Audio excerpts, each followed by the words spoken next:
Hallelujah, hallelujah, hallelujah, hallelujah, hallelujah. Thank you, Jesus. Thank you, Jesus. Thank you, Jesus. Glory to God. Glory to God. मेरे प्रभु तेरा धन्यवाद, तेरा धन्यवाद. Hallelujah, hallelujah, hallelujah. Thank you, Jesus. Thank you, Jesus. Glory to God. Glory to God. तेरा धन्यवाद हो, तेरा धन्यवाद हो.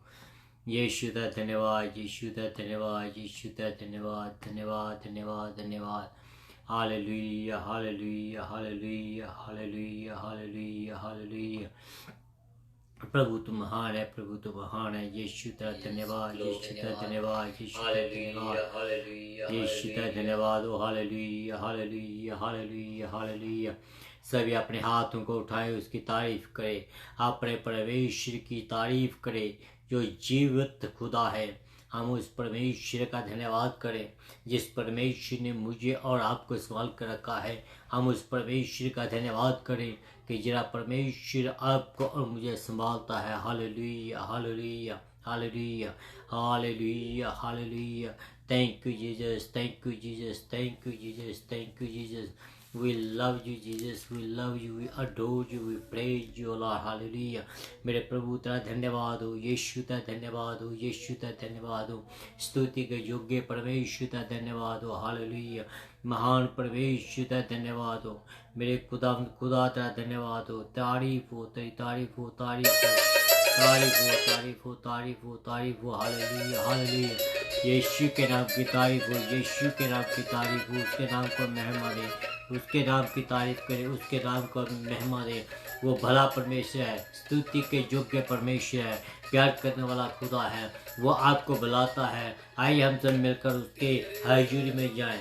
आइए हम उसकी आराधना करें. आइए हम उसको धन्यवाद करें. आइए हम हर एक बरकत के लिए यीशु ने आपको दी है, उस बरकत के लिए आप परमेश्वर का धन्यवाद करें. हालेलुया. परमेश्वर का धन्यवाद करें कि आपको परमेश्वर ने अब तक ऐसे जीवितों की धरती के पर रखा है. परमेश्वर का धन्यवाद करें क्योंकि परमेश्वर ने आपको हर एक अच्छी वस्तु दी है.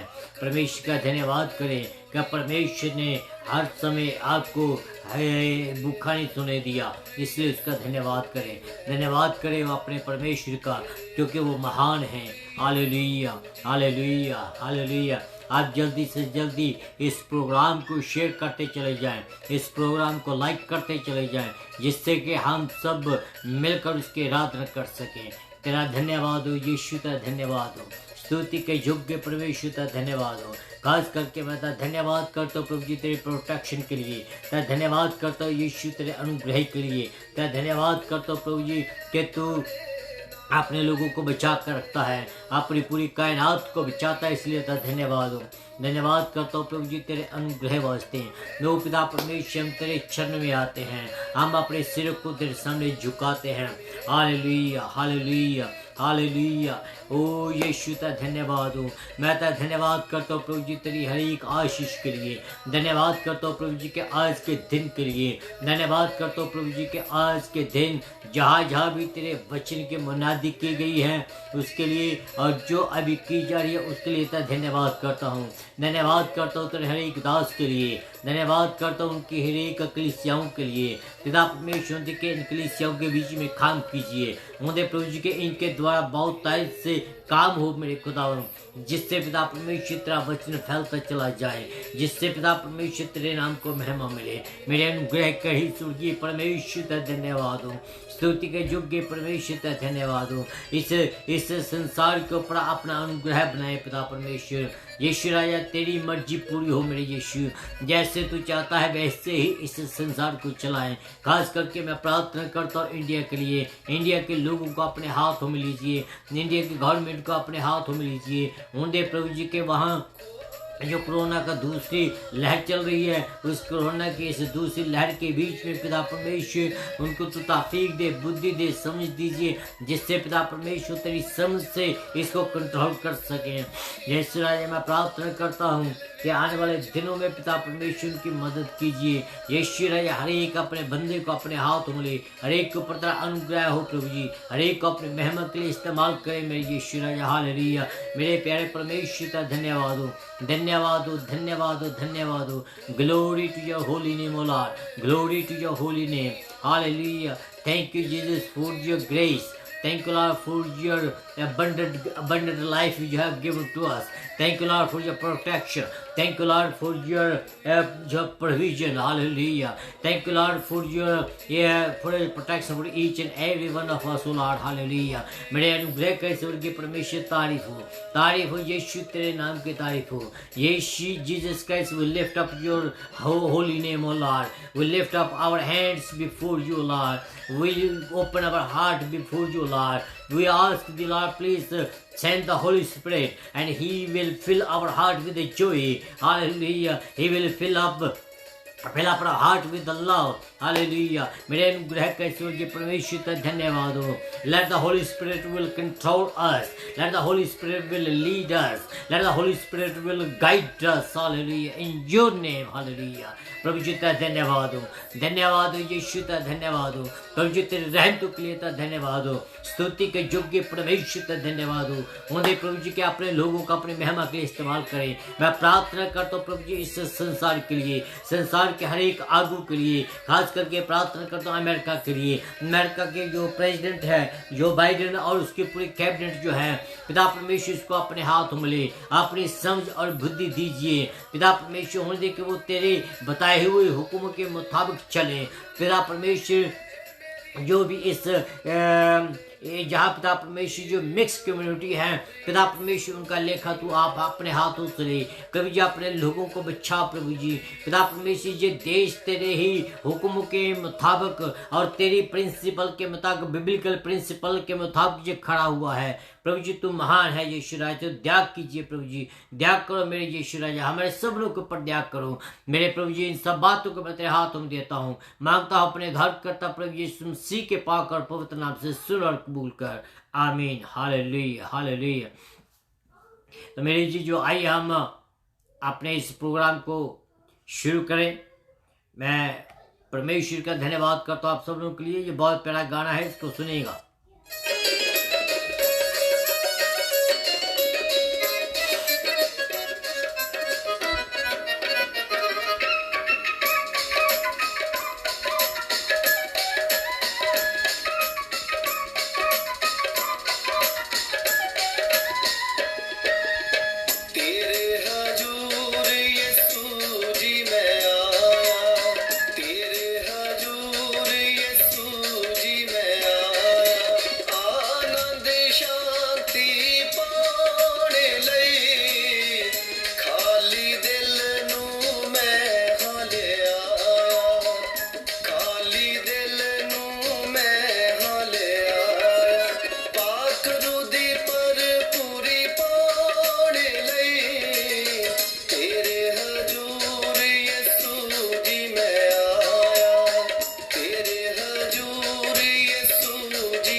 Hallelujah hallelujah. तो परमेश्वर का हम धन्यवाद करते हैं कि परमेश्वर ने हमें एक बार फिर ये अवसर दिया है कि हम उसकी आराधना, उसकी स्तुति, उसकी प्रशंसा करें। तो मेरे जी, जो मैं आपसे निवेदन करना चाहूँगा कि आप अपने दोस्तों को, आप अपने फैमिली मेंबर्स को एक साथ बुलाएं, एक साथ बैठकर खुदा के वचन को सुने। खुदा का वचन जो है आज आपको बहुत की आशीष देने वाला है, तो इसलिए आप इस प्रोग्राम को शेयर भी करते चलिएगा। तो आइए हम आज के इस प्रोग्राम को शुरू करते हैं। मैं कल कुछ बातें शेयर की थी आपके साथ। जो लिंक था संत पौलुस और फिलिपियों की पत्री, जो फिलिपियों की कलीसिया, जो फिलिपियों की जो चर्च थी, उसका जो लिंक था उसमें कुछ बातें बताई थी। और आज मैं थोड़ा आगे बढ़ूंगा, और भी बहुत सारी बातें हैं जो मैं बताना चाहता हूं कि जो संत पौलुस है वो किस रीति से अपनी कलीसिया के साथ संबंध बनाए रखता है, किस रीति से संत पौलुस जो है अपने लोगों को अपने साथ लेकर चलता है। That is the true shepherd. ये एक अच्छा चिरवाहा है जो संत पौलुस हमें एक अपने जीवन से उदाहरण देता है। तो आइए हम इस वचन को एक बार फिर पढ़ें जो हमने कल पढ़ा था। फिलिपियों की किताब, उसका पहला अध्याय, उसकी पहली 11 आयतें। तो इस वचन का पढ़ते हैं, बड़े ध्यान से सुनिएगा। वचन में लिखा है, प्रभु यीशु मसीह के दास पौलुस और थिमोथियुस की ओर से सब पवित्र लोगों के नाम जो यीशु मसीह में होकर फिलिपियों में रहते हैं, अध्यक्ष और सेवकों समेत, हमारे पिता परमेश्वर और प्रभु यीशु मसीह को की ओर से तुम्हें अनुग्रह और तुझे शांति मिलती रहे। मैं जब जब तुम्हें याद करता हूं तब तब अपने परमेश्वर का धन्यवाद करता हूं, और जब कभी तुम सबके लिए विनती करता हूं तो सदा आनंद के साथ विनती करता हूं, इसलिए कि तुम पहले दिन से लेकर आज तक सुसमाचार फैलाने में मेरे सहभागी रहे हो। मुझे इस बात का भरोसा है कि जिसने तुम में अच्छा काम आरंभ किया है वही उसे यीशु मसीह के दिन तक पूरा भी करेगा। उचित है कि मैं तुम सब के लिए ऐसे ही विचार करूं, क्योंकि तुम मेरे मन में आ बसे हो और मेरी कैद में और सुसमाचार के लिए उत्तर और प्रणाम देने में तुम सब मेरे साथ अनुग्रह से सहभागी भी हुए हो। इसमें परमेश्वर मेरा गवाह है कि मैं मसीह यीशु की सी प्रीति करके तुम सबकी लालसा करता हूं। मैं ये प्रार्थना करता हूं कि तुम प्रेम, ज्ञान और सब प्रकार के विवेक सहित और भी आगे बढ़ते जाओ, यहां तक कि तुम उत्तम से उत्तम बातों को प्रिय जानो और मसीह के दिन तक सच्चे बने रहो और ठोकर ना खाओ, और उस धार्मिकता के फल से जो यीशु मसीह के द्वारा होते हैं परिपूर्ण होते जाओ, जिससे परमेश्वर की महिमा और स्तुति होती रहे। प्रभु यीशु मसीह के पवित्र नाम में या पवित्र वचन में से पढ़े और सुने जाने से आप सबको बरकत मिले। आमीन। प्रभु यीशु मसीह के पवित्र नाम में मैं आप सबका द लिविंग वाटर प्रोग्राम, जो हर सैटरडे, संडे एंड वेडनेसडे मैं लेकर आता हूं आपके सामने, इस प्रोग्राम में मैं आप सबका स्वागत करता हूं। जेम्स की कहता हूं good morning, good afternoon, good evening और गुड नाइट आप सबको मैं कहता हूं। मैं परमेश्वर का धन्यवाद इस बात के लिए करता हूं कि उसने मुझे पिछले कम से कम, वैसे सेवकाई के तो बीच में मुझे 25 साल हो गए हैं, लेकिन ये जो मैंने फेसबुक पर वचन सुनाने का जो काम किया वो 1.5 साल हो गया लगातार मैं करता रहा हूँ। वैसे तो पहले मैं रेडियो के ऊपर भी 10 साल परमेश्वर की सेवा की है, और अब मैं इस फेसबुक के माध्यम के द्वारा 1.5 साल हो गया है मुझे अब तक खुदा के वचन को शेयर करता हूँ, आपके साथ वचन को शेयर करता हूँ, और परमेश्वर मुझे इस बात के लिए इस्तेमाल कर रहा है। परमेश्वर आप लोगों को इस वचनों के द्वारा आशीष भी दे रहा है, मुझे पता चलता है इस बात के लिए। तो मैं जब हम बात करते हैं कि वचन को शेयर करने की, तो हम पिछली बार भी यही किया था कि पौलुस जो है अपनी कलीसिया के साथ कुछ बातें शेयर करता है। पिछली बार हमने देखा था कि पौलुस और कलीसिया जो फिलिपियों की कलीसिया के बीच में काफी बातें जो थी वो थी कॉमन की थी, साझे की थी, ठीक है, जो एक दूसरे के साथ वो शेयर करते थे। जैसे कि सच्चा मित्र होता है, सच्चा जो मित्र होता है वो क्या करता है, वो एक एक बात जो है अपने मित्र को बताता है, उसके ऊपर जिसको ऊपर उसको पूरा पूरा यकीन हो, भरोसा हो।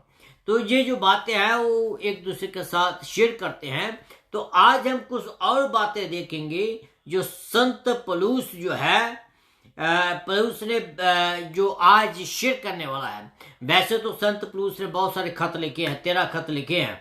तो मैं ये कहना चाहता, जैसे करंथिया, गलतियां और भी बहुत सारे खत लिखे हैं उसने, पर जो इस चर्च में एक बात उसने कॉमन बहुत बेहतर देखी है, वो क्या है कि पौलुस इस चर्च की नेगेटिविटी की ओर नहीं जाता है। पौलुस इस चर्च के नेगेटिव पॉइंट को नहीं देखता है, इनके पॉजिटिव पॉइंट को लेकर उनको और भी ज्यादा इनकरेज करता है, उनको और भी ज्यादा आगे बढ़ने के लिए वो कहता है, और उनकी जो नेगेटिव पॉइंट थे उनकी और वो अपना ध्यान नहीं देता है। चाहे ये जो खत हैं सीखने के लिए, आशीष के लिए, और साथ ही साथ डांटने और सुधारने के लिए ये खत जो है वो है, पर फिलिपियों की कलीसिया कुछ अलग थी। बाकी के लेटरों में उसने उनको करेक्ट भी किया, उसने उसको डांटा भी, लेकिन इस कलीसिया को पौलुस जो है इसमें उसको कुछ भी जो नेगेटिव पॉइंट है वो नहीं देखता है, बल्कि पॉजिटिव पॉइंट देता है, सुधारने की बात उसको करता है। इसमें हम डांटने और सुधारने वाली बातें जैसे मैंने पहले कहा है हमने नहीं देखा है, पर क्या देखा है कि हम सिर्फ अच्छी बातें देखते हैं। संत पौलुस अच्छी बातों को आगे लेकर जाता है। संत पौलुस उनको इनकरेज करता है कि जो कुछ यीशु ने आपके जीवन में शुरू किया है वो इन बातों को खत्म भी करेगा, बल्कि कि इन बातों को आगे भी वो बढ़ाएगा।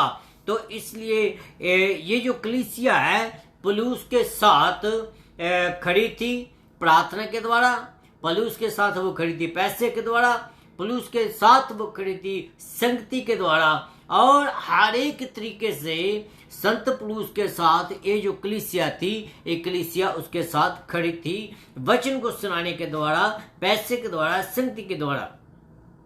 ये दूसरी कलीसिया के जैसे नहीं थी। एक कलीसिया जैसे मैंने पहले कहा कि बिल्कुल अलग थी।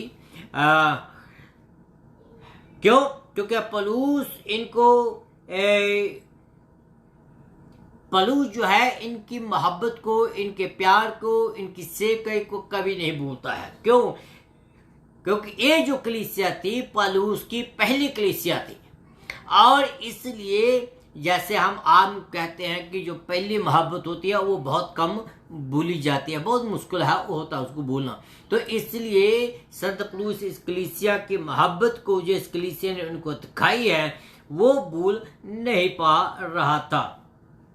5वीं आयत में अगर आप देखें तो उसमें एक शब्द इस्तेमाल किया गया है, सहभागी। मीनिंग जो कलीसिया है उसके साथ हर समय सहभागिता में थी, उसके साथ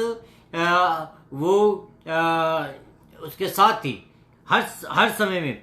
इस शब्द में शब्द की आज की कलीसिया जो है, जो सहभागी कलीसिया है, जहाँ फेलोशिप जो शब्द है, इसको आज की जो कलीसिया है वो क्या करती है, बहुत ही मिसअंडरस्टूड करती है। आजकल अगर 4 आदमी इकट्ठे हो जाए या खाने के लिए चले जाए तो वो कह देते कि हमने एक दूसरे के साथ संगति की है। अगर कोई वैसे ही कॉफी के लिए चले जाए तो कह देते हम लोग ने आज हमारी संगति जो है बहुत बढ़िया रही।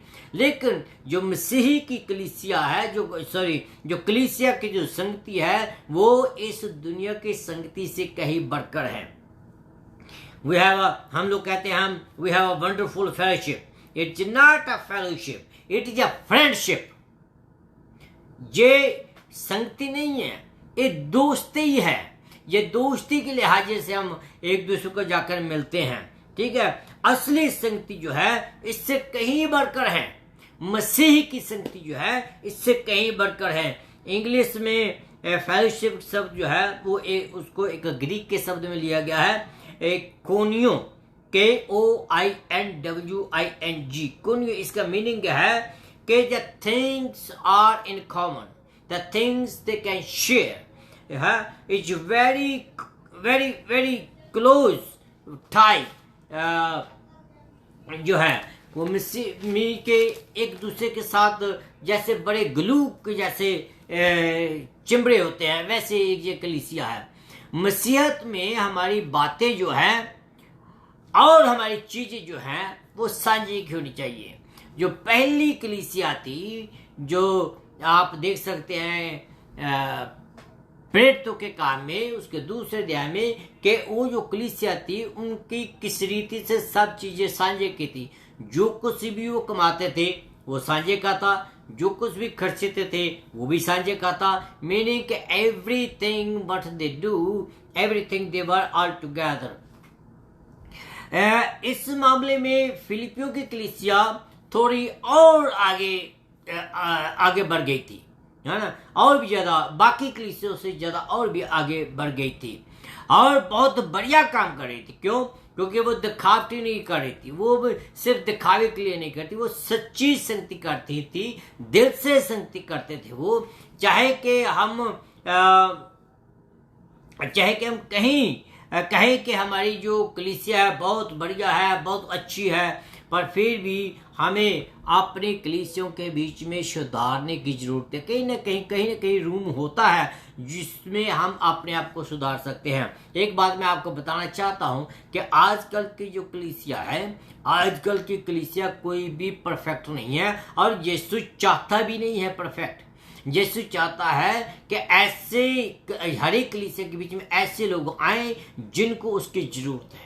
मीनिंग जो कलीसिया है संसार में जाएं, संसार में लोगों को वापस लेकर आए, जिससे कि परमेश्वर का काम जो है वो बढ़ता चला जाए। परमेश्वर चाहता है कि हम लोग हर समय परफेक्ट होते चले जाएं, पर ये मुमकिन नहीं है। क्यों? क्योंकि हम इस संसार में रहते हैं। तो आगे बढ़ते हुए हम क्या करते हैं, चाहे कि हम अलग अलग, हाँ इस दुनिया में हम अलग अलग हैं, फिर भी मसीह में हम सब एक हैं। और हम एक होने के साथ साथ कुछ ऐसी सच्चाई हैं जो कि हर एक मसीही के विश्वासी के जीवन में होनी चाहिए। वो हो सकता है कि आपके जीवन में ना हो, या हो सकता है कि किसी दूसरे के जीवन में ना हो सकता है कि मेरे जीवन में ना हो, बल्कि कहीं दूसरे के जीवन में हो। लेकिन आज जो मैं बातें आपको बताने वाला हूँ, ये हर एक मसीही के जीवन में होनी बहुत जरूरी है, हर एक विश्वासी के जीवन में होनी बहुत जरूरी है। वो बात, पहली बात मैं आपके सामने रखना चाहता हूँ, उसमें मैं आगे सब पॉइंट दिए हुए हैं। पहली बात यह है कि हम सबनों का जो बर्थ है वो सांझे का है। आप सोच रहे हैं कि बर्थ की बात मैं जब करता हूं, मैं आपको ये स्पष्ट कर देना चाहता हूं कि जब मैं सामान्य जन्म की बात करता हूं तो मैं दूसरे जन्म की बात नहीं कर रहा हूं। ओके, मीनिंग की जो हमारा नेचुरल बर्थ उसकी बात नहीं, हम न्यू बोर्न बर्थ की बात कर रहा हूं। हमारा जो न्यू बर्थ है वो सबका सामान्य है, एक जैसा है। तो मैं दूसरे तो यीशु ने किया है उसको तो उसकी तो कोई भी तुलना नहीं है, उसके कोई भी बराबरी नहीं है, क्योंकि उसने अपनी जान देकर मेरे लिए और आपके लिए जान उसने दी, जिसके द्वारा हमारा सबनों का जो बर्थ है वो सम्मानीय है, मीन्स एक जैसा है। उसमें कोई नहीं कह सकता है कि मेरे पैसे ज्यादा लगे हैं, मेरे पैसे कम लगे हैं, या कुछ किसी का पैसा नहीं लगा, बल्कि सिर्फ जो भी विश्वास लाता है उसके लिए, क्योंकि इस संसार के हर एक आदमी के लिए यीशु मसीह ने अपना खून बहाया है। तो आगे बढ़ते हैं। जिसकी बात मैं कर रहा हूं वो हमारा पहला जन्म नहीं, बल्कि जो दूसरा जन्म है उसकी बात करता हूं। पौलुस ने बड़ी खूबसूरती से लिखा है कि सभी विश्वासियों को जो यीशु मसीह में हैं, ये बात जो है सभी विश्वासियों के लिए लिखी है। उस चर्च में भी सभी जो लोग थे वो बचाए हुए नहीं थे। जो फिलिपियों की किताब है, फिलिपियों की जो कलीसिया है, डोंट थिंक दैट ये जो कलीसिया थी बिल्कुल परफेक्ट थी, नहीं, उसमें प्रॉब्लम में थी। उसमें ऐसे लोग थे जो के गड़बड़ी डालते थे, लेकिन पौलुस ने क्या किया कि उन लोगों को ज्यादा महत्ता नहीं दी, बल्कि उन लोगों को महत्ता दी जो खुदावंद की सेवका के बीच में आगे बढ़ रहे थे। इस रीति से मैं आपको ये कहना चाहता हूं कि आपके आसपास देखें, आपकी कलीसियाओं में देखें, बहुत सारे लोग हमें ऐसे मिलते हैं, उनकी तरफ ध्यान ना दें, बल्कि हम उनकी तरफ ध्यान दें जो कि परमेश्वर के काम को आगे बढ़ाते हैं। बहुत सारे लोग हैं, हर एक धर्म में चले जाएं, हर एक धर्म में जो 100 में से सिर्फ 10 लोग होते हैं जो कि सही काम करते हैं, 90 लोग तो आते हैं, प्रसाद खाते हैं, चले जाते हैं, तो सिर्फ 10 लोग होते हैं जो खुदा के काम को असलियत से करते हैं। तो आगे हम देखते हैं यूहन्ना की किताब, उसका 5 अध्याय उसकी 12 आयत के बीच में लिखा है कि जिसके पास पुत्र है, मीनिंग जिसके पास यीशु मसीह है, उसके पास जीवन है। जिसके पास परमेश्वर का पुत्र नहीं, उसके पास जीवन भी नहीं। मीनिंग कि हम सब का जो उद्धार करता है वो यीशु मसीह है। मैं इस जीवन की बात नहीं करता हूं। ये जो जीवन है, ये जीवन हमारे माँ बाप की ख्वाहिश के द्वारा हमें मिला है, लेकिन जो नया जन्म है वो हमारे परमेश्वर उसके अनुग्रह से के द्वारा, उसकी जब हम त्याग को एक्सेप्ट करते हैं तब हमें मिलता है। तो मैं इस बात को बात करता हूं। तो हम आगे बढ़ते हैं। सवाल ये पैदा होता है कि आदमी मसीह में कैसे आ सकता है। ये सवाल बहुत जरूरी है। बहुत सारे लोग ऐसा सवाल पूछते हैं, जहां तक के बड़े बड़े विद्वान लोगों ने ये सवाल जो था यीशु मसीह को भी पूछा था कि हम भैया दोबारा जन्म कैसे लें। एक 7-8 फुट का बंदा फिर दोबारा अपनी मां की गर्भ में कैसे जा सकता है। लेकिन यीशु मसीह ने कहा था कि नहीं, हमें दोबारा जन्म लेने की जरूरत है। ये डिपेंड है कि ये जो सवाल है ये डिपेंड कि हम कैसे लोगों से पूछते हैं, है ना। बहुत सारे जब लोगों को पूछते हैं वो सिर्फ यही कहते हैं कि हाँ, ये जीवन जो है बड़े आराम का जीवन है। बहुत सारे लोग कहते हैं कि जस्ट बपतिस्मा ले लो तो हम बचाए गए, बपतिस्मा ही काफी है। कई लोग कहते हैं भैया ना तो गुरुद्वारे जाओ, ना चर्च जाओ, ना अपने मंदिर जाओ, सिर्फ अच्छी लाइफ जियो और किसी का बुरा ना करो तो यही अच्छी लाइफ है। नो, ये सब जो है हमें हमारे मन को तसल्ली देने के लिए ऐसे सवाल है। हर एक आदमी का जो नजरिया है वो अच्छा है, लेकिन अलग अलग है। लेकिन मैं आपको ये बताना चाहता हूं कि जीवन हम कैसे पा सकते हैं, वो बाइबल के बीच में बिल्कुल क्लियर दिया गया है कि how you can get saved. Only and only Bible में लिखा है कि जब तू अपने दिल से ये माने और अपने मुंह से ये कन्फेस करे कि प्रभु यीशु मसीह मेरा उद्धार करता है, तो आप क्या है, बचाए गए हैं। पवित्र आत्मा आपके दिल में आ गया है। तो आगे बढ़ते हैं। बाइबल इसके बारे में क्या कहती है। हम अपनी ताकत से तो नहीं बच सकते, ये बिल्कुल बात सच है। Doesn't matter how much work hard you do, You cannot do with your own work. You cannot do with your good work. Even let me put another way. You cannot enter into the heaven with our own work. We cannot enter into the heaven. In entering into the heaven, first of all, is a work of God.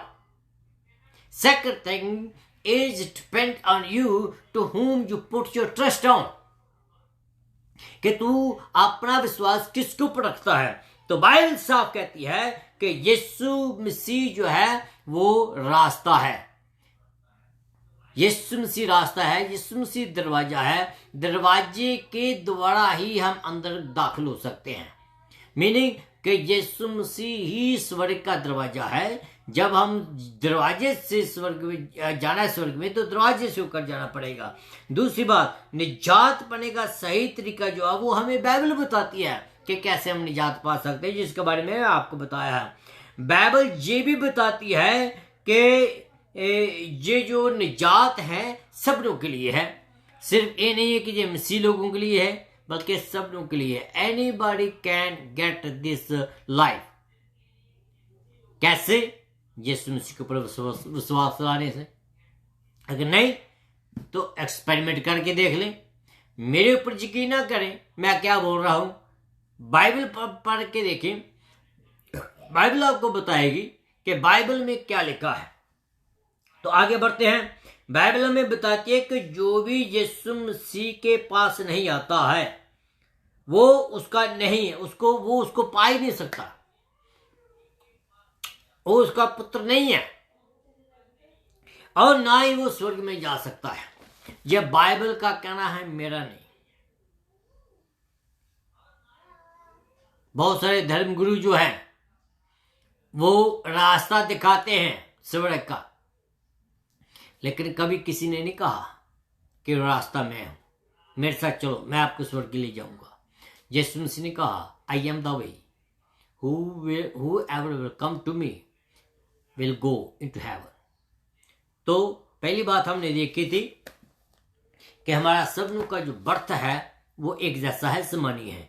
दूसरी बात हम देखते हैं कि हमारे सभी चीजें जो हैं, हमारे जो बोझ हैं, हमारा जो बोझ है, सभी का बोझ जो है वो सांझे का है. मीनिंग कि ये जो कलीसिया है, फिलिपियों की कलीसिया, ये एक दूसरे का बोझ उठाती थी. तो आगे बढ़ते हैं. 7 आयत के बीच में लिखा है, क्योंकि तुम मेरे मन में बस गए हो. कहता है कि तुम मेरे मन में वास करते हो. वो उनको कहता है कि उनके लिए उसके दिल में खास जगह है. That is intimacy, that is a deep relationship between the shepherd and the sheep. जे चरवाहे और भेड़ों के बीच में एक बहुत गहरा संबंध बताया गया है. आजकल के जो चरवाहे हैं, क्या वो अपनी भेड़ों का ख्याल करते हैं? आजकल के चरवाहे जो हैं वो क्या इस बात को मानते हैं कि भेड़ों के बगैर चरवाहा नहीं है? अगर भेड़े नहीं है तो किसको चरवाएगा वो? इसलिए वो कहता है, संत पौलुस कहता है कि मेरे दिल में आपके लिए एक खास जगह है. हालातों को देखें. पौलुस जो है, जिस समय की ये बात करता है पौलुस, उस समय पौलुस आप खुद मुसीबत में गिरा हुआ था. उस समय वो आप अपने फांसी का घड़ी ढूंढ रहा था. फांसी की घड़ी उसको आने वाली थी और ऐसी हालातों में वो अपनी भेड़ों की रखवाली करता है. आजकल के चरवाहे अगर उनके ऊपर कोई प्रॉब्लम आ जाए तो वो कलीसिया की चिंता ही नहीं करते हैं. लेकिन ये जो है, चाहे कि वो कैसर के सामने पेश होने वाला था, उसका दिल घबरा रहा था कि मालूम नहीं कौन सा डिसीजन सुनाया जाएगा मुझे. लेकिन ऐसे हालातों में भी पौलुस उनके लिए धन्यवाद करता है और खुदा की प्रशंसा करता है उनके विश्वास के लिए.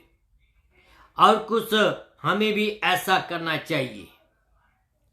मैं इसके बारे में आपके सामने कुछ बातें रखना चाहूंगा जो पौलुस के दिल में फिलिपियों की कलीसिया के लिए थी.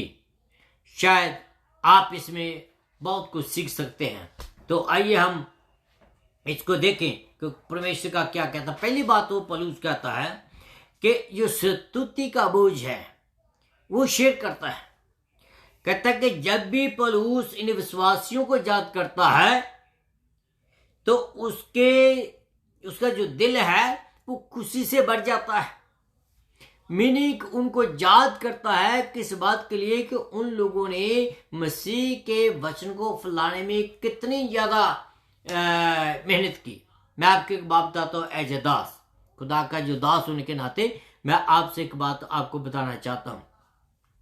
सबसे ज्यादा खुशी खादम को तब होती है जब वो किसी को खुदा के पास लेकर आता है।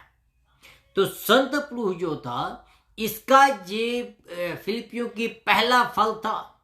इसकी सेवकाई की पहली कलीसिया थी और पहली कलीसिया से इसका बहुत ज्यादा गहरा संबंध था। और इसलिए कहता है कि जब जब मैं तुझे याद करता हूं मेरा दिल जो है वो खुशी से भर जाता है। वो परमेश्वर की स्तुति करता है उनके लिए। ऐसा व्यवहार हमारा सबका होना चाहिए। क्या हम अपने विश्वासी भाइयों के साथ ऐसा करते हैं?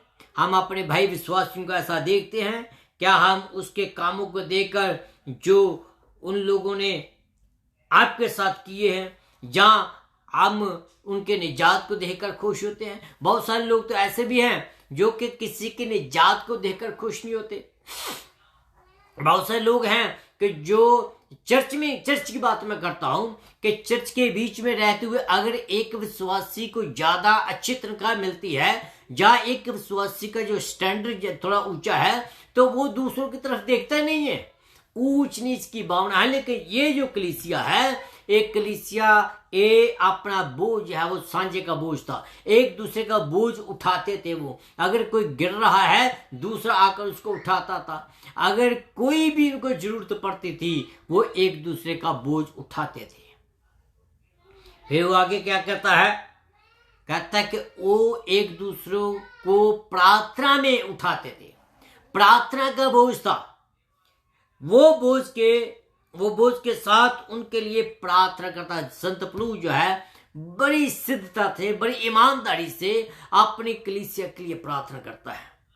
और आज हम जो सेवक हैं हमें भी घुटने टेक कर अपनी कलीसियाओं के लिए प्रार्थना करनी चाहिए। अगर आपकी कलीसिया नहीं है तो आप किसी को सेवकाई करेंगे? अगर आपके सामने कलीसिया नहीं है तो आप किसको प्रचार सुनाएंगे? तो इसलिए मैं कहना चाहता हूं कि उनका जो प्रार्थना वाला जीवन था वो सांझे का था। अगर मैं आपको एक बात सजेशन देना चाहता हूं यहाँ कि अगर आपके पास कोई पार्टनर नहीं है, प्रेयर पार्टनर, प्लीज आप अपना प्रेयर पार्टनर जरूर ढूंढे। अगर कोई ऐसी चीज है जो सबनों के साथ शेयर नहीं कर सकते हैं, एक ऐसा प्रेयर पार्टनर ढूंढे जिसको आप अपनी प्रार्थना दे सकते हैं, आप अपनी प्रार्थना का विषय दे सकते हैं, ताकि आप एक दूसरे के लिए प्रार्थना कर सकें।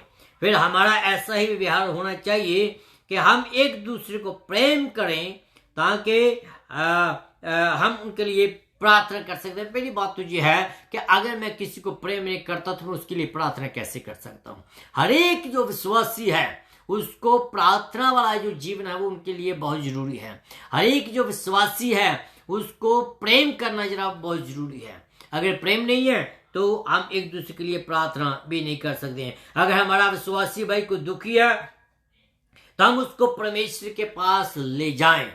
हम उसको परमेश्वर उसके लिए हम प्रार्थना में उसको परमेश्वर के पास ले जाएं। मैं आपको विश्वास दिलाता हूं जो समूहक प्रार्थना है, समूहक प्रार्थना वो परमेश्वर सुनता है।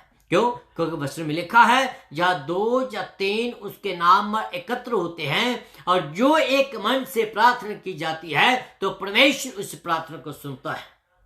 तो इसलिए मैं आपको कहता हूं कि हमारा जो प्रार्थना वाला जीवन है साझा होना चाहिए, जैसे संत पौलुस और फिलिपियों की कलीसिया का था। फिर आगे बढ़ते हैं।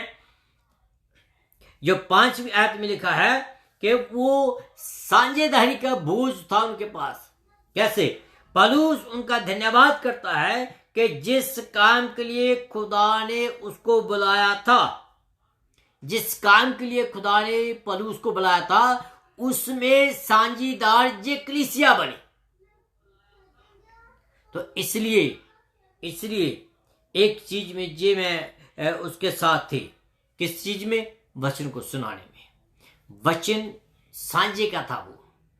वो ये नहीं कहते थे जब पौलुस का वचन है, जो ये नहीं कहते थे कि ये उस पादरी का वचन है, वो ये नहीं कहते थे कि ये उस पादरी के द्वारा आया है। नहीं, वो वचन खुदा के वचन को लेकर चलते थे कि ये खुदा का वचन है, हमने इस वचन को शेयर करना है। क्यों? क्योंकि खुदा ने उनको बुलाया था। मैं खुदा का वचन लेकर आपके साथ शेयर करता हूं, ठीक है ना। तो आप मेरे साथ साझीदार हैं। कैसे? जैसे आप प्रोग्राम को लाइक करते हैं, आप प्रोग्राम को शेयर करते हैं, तो आप भी मेरे साथ इस वचन में साझीदार हैं।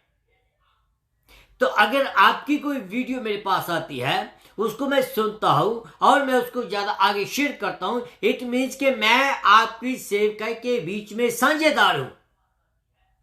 इसी रीति से जो मसीह का काम है, हम मिलजुल कर आगे करना है। अगर मैं कहूं कि मैं सबनों की जो लाइक्स लेता रहूं, आप सबनों के मैं कमेंट्स लेता रहूं, अगर आप कोई वीडियो डालते हैं या आपको वचन को डालते हैं, अगर मैं उसको लाइक ना करूं, उसको अप्रिशिएट ना करूं, तो मैं आपकी सेवकाई के बीच में साझेदार नहीं हूं। हमने एक दूसरे की सेवकाई को अपलिफ्ट करना है। जब हम एक दूसरे की सेवकाई को अपलिफ्ट करते हैं तो खुदावंद जो है वो हमें आगे बढ़ने की सामर्थ्य देता है। तो आगे बढ़ते हैं। पहली बात तो हमने देखी थी कि हमारा जो बर्थडे है वो सांझे का है।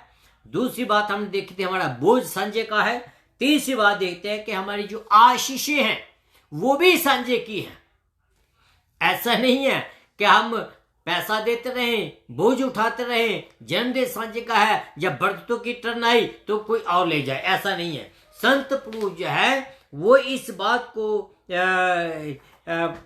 उसको याद दिलाता है। पौलुस जो है उनको याद दिलाता है। किस बात के लिए? कहता है कि खुदा ने उनको उनके पापों से बचाया है, ठीक है ना। सबसे बड़ी आशीष मसीही के जीवन में ये है कि वो प्रभु यीशु मसीह जिसकी बात कर, उसने हमें अपने आशीष देकर हमारे गुनाहों से बचाया, मेरी हमें निजात दी है। सबसे बड़ी हमारी खुशी की बात और सबसे बड़ी आशीष ये है कि हम निजात पाए हुए हैं और हम उसके कामों में लगे हुए हैं। ये भी बहुत बड़ी खुशी की बात है। ये सौभाग्य हर के पास नहीं है, ये अपॉर्चुनिटी हर के पास नहीं है, लेकिन जी खुदा ने कुछ लोगों को चुना है इस काम के लिए। और मैं उन लोगों को निवेदन करता हूं कि ये जो लोग हैं ईमानदारी से काम करें, बड़ी संजीदगी से काम करें, बिना किसी लालच से ये काम करें। क्यों? कि ये काम हर को नहीं मिला। खुदा ने आपके ऊपर भरोसा किया है, इसलिए आपको खुदा ने ये तोहफा दिया है। आगे बढ़ते हैं। जब तक वो उनको उनके स्थायी घर में नहीं ले जाता है तब तक हम उसके कार्य में लगे रहें। एक बात तो जरूर है, वचन में लिखा है, वो क्या लिखा है कि हमारे सबनों के लिए एक दिन जन्मना और जन्म के बाद एक दिन मरना, ये खुदावंद ने हमारे सबनों के लिए निर्धारित किया हुआ है। जब तक हमें खुदा समय देता है तब तक हमें उसके वचन को शेयर करने में पीछे नहीं होना चाहिए। तो आगे बढ़ते हैं। पहला पत्रस उसकी 1 अध्याय उसकी 5 आयत के बीच में लिखा है कि तुम्हारी रक्षा परमेश्वर के सामर्थ्य के द्वारा विश्वास से उस उद्धार के लिए की जाती है जो अंतिम समय में प्रकट होने पर है। देखिए, परमेश्वर जब आपको बुलाता है, जब परमेश्वर आपको निजात देता है, वो आपको छोड़ता नहीं है। ऐसा नहीं है कि उसने हमें निजात दे दी और निजात देने के बाद उसने हमें छोड़ दिया। नहीं, वो आपके साथ साथ चलता है, आपकी हर एक मुसीबत में वो रहता है और आपको आपके विश्वास में वो मजबूत करता है। मैं आपका धन्यवाद मैं आपको उत्साहित करता हूं इस बात के लिए कि अपने संगी भाइयों से प्रेम करें। क्यों? क्योंकि एक दिन वही भाई के साथ हमें स्वर्ग में रहना है। इट बेटर कि अभी हम प्रैक्टिस करें कि हम अपने संगी भाइयों के साथ मसीह में रहें, संगति करें, उन लोगों के साथ मसीह के वचन को शेयर करें। तो आगे बढ़ते हैं। चौथी बात यह है, पहली बात हमने देखी थी, हमारा बर्त सांझे का है, हमारे बोझ जो है वो सांझे का है, हमारी आशीष सांझे की है। चौथी बात देखते हैं कि हमारा जो व्यापार है वो भी सांझे का है। कैसे? पौलुस उनको बताता है कि सब कुछ साझा करने के बावजूद भी वो खुदा के लिए कठिन काम कर रहे हैं। जब हम खुदा का काम करते हैं, आसान नहीं है, कठिन है। और ये सब कुछ होने के साथ साथ मुश्किल भी आई, परेशानियां भी आई। सब परिस्थितियों में हम गुजरते हुए जब हम आगे बढ़ते हैं तो खुदावंद का काम जो है वो कंटिन्यू हम करते हैं। इससे बड़ी और खुशी की बात और कुछ हो ही नहीं सकती है। तो आगे लिखा है, पौलुस उनको कहता है कि उसकी प्रार्थना ही उनकी सफलता है। मीनिंग कि मेरी और आपकी प्रार्थना वाला जीवन ही आपकी सफलता है। मैं आपको अपनी उदाहरण देता हूं। जब जब मैं अपने आप को वीक समझता हूं, जब जब भी मैं अपने कारोबार में मैं अपने आप को एक हारा हुआ समझता हूं, I kneel down before God and the God gave me strength, God gave me the full help to get up again. प्रार्थना वाला जीवन ही हमारी सफलता है। अगर आपके प्रार्थना वाला जीवन कमजोर है, आपकी सफलता भी उतनी ही कमजोर है। तो इसलिए प्रार्थना जो है वो लगातार करें। अगर आपने मसीह में मजबूत होना है, अगर आपने इमोशनली, सोशली, फाइनेंशियली स्ट्रांग होना है, तो आपको अपना जीवन, प्रार्थना वाला जीवन जो है वो स्ट्रांग करने की जरूरत है। 9वीं आयत के बीच में लिखा है कि उनकी करुणा जो है वो भी साझी की है, दया साझी की है। पौलुस उनके लिए प्रार्थना करता है, किस बात के लिए? कि उनका प्यार एक दूसरे के लिए बढ़ता चला जाए। देखिए मेरे भाइयों, मेरे बहनों, संत पौलुस जेल में है और लेटर लिख रहा है कलीसिया को कि तुम्हारा जो प्यार है बढ़ता चला जाए एक दूसरे के साथ। सिर्फ एक दूसरे के साथ नहीं, वो कहता है कि आपका प्यार मसीह में और भी आगे बढ़ता चला जाए। हालेलुया। जिस बात के लिए ये चर्च जानी जाती थी वो यही था कि वो प्यार में, मोहब्बत में, प्रार्थना में बने हुए थे, एक साथ बने हुए थे। अगर आप किसी बात के लिए जाने जाते हैं तो वो ये होना चाहिए, प्रेम। आपको लोग जाने आपकी मोहब्बत के बारे में। जब लोग आपको प्रेम के वसीले से जानते हैं तो कितना अच्छा लगता है सुनने में, कितना सोना लगता है सुनने में कि उनकी चर्च में प्यार है।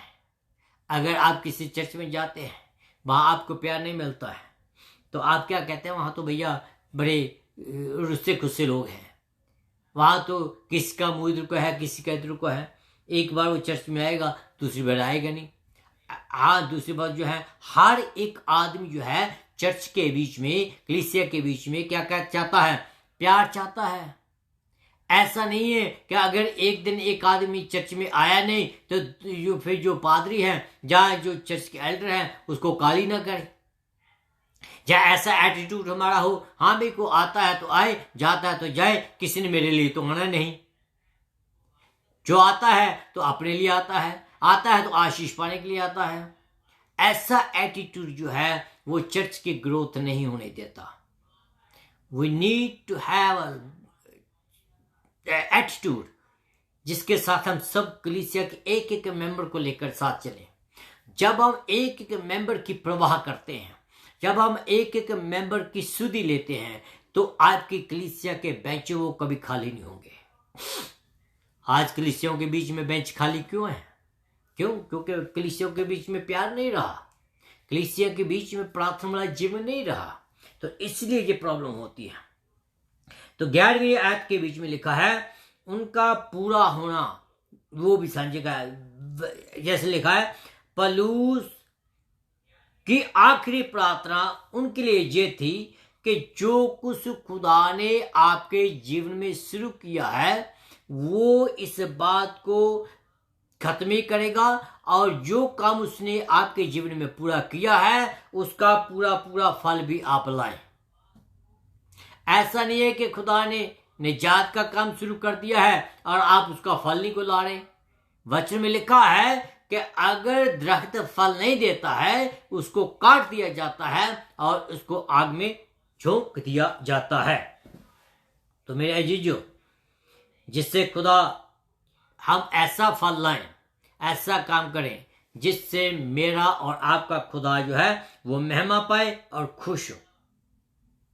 हमारा गोल एक ऐसा फल लाएं, हमारा एक गोल होना चाहिए। वो गोल हमारा क्या है कि हम उसमें बने रहें, हम उसमें बने रहें। जब हम दाखलता में बने रहेंगे तब भी हम फल ला सकते हैं। अगर हम दाखलता में नहीं बने रहते तो हम फल नहीं लाते हैं।